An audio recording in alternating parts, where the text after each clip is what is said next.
Premier Smith, thank you very much for joining us. Yeah, my pleasure. Tell me what your first impressions were as you drove into Jasper today. Well, the way we drove in, there wasn't much damage, and so it was encouraging to see that there is still a lot of the town standing. And we know from having driven around a bit that there's key infrastructure that is there. 70% of the town, although there may be smoke damage, is going to be the basis from which to build. And then we went into the areas where there was a lot of fire damage, and that was really hard. There are some blocks where one or two homes are gone. There's some communities that are where every home is gone.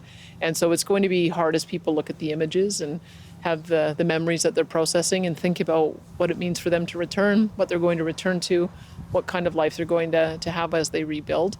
There's an awful lot of work to do. So first and foremost, it's the loss from the people whose homes are gone, no question. I want to talk a little bit about iconic Jasper, because for a lot of Canadians and people beyond our borders, it's what they think about. The big hotels, the landmarks. How did they fare? I think people saw a couple of the historic hotels that had been on that main strip since I believe the 50s and 60s. I think people saw that with some of the images that were already circulating, them engulfed in flames.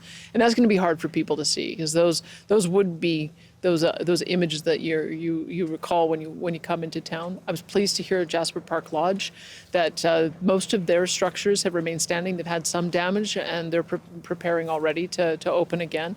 But people will find that there's a lot remaining that they will know and love. We wanted to make sure that there were a few things, like the hospital looks great, the schools look great. We know that water and wastewater is still intact, and those are important for getting people back. School starts in a month's time. People need to know that they've got healthcare close to home.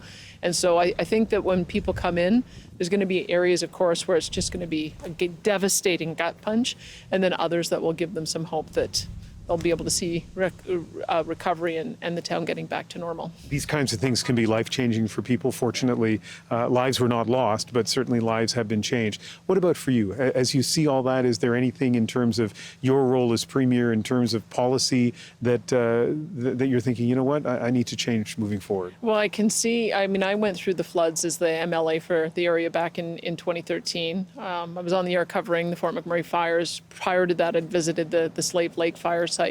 And so I've seen what has happened in the immediate aftermath, but I've also seen what happens 10 years on and how communities can really recover. It takes some time. There's some things that we've had to talk about. How do you remove all the debris? How do you deal with some of the toxic waste that's there? How do you make sure that enough material comes in to start the reconstruction? And so all of us are already beginning to think of what do we do to make sure that we can accelerate that and be able to rebuild, because these kinds of instances where you see so many structures get destroyed at once, it can be really difficult to get started, but every one of us is committed to making sure that we can get that started quickly. But, some people are saying, what about cuts to firefighting? What about dealing with pine beetle, dead wood? Anything do you think is going to change? I would say we changed last year because we realized that there was a lot of investment that we needed to make. So my Minister of Forestry and Parks, he advocated for a 50% increase to his budget. So we now have the highest forest fire budget that we've ever had.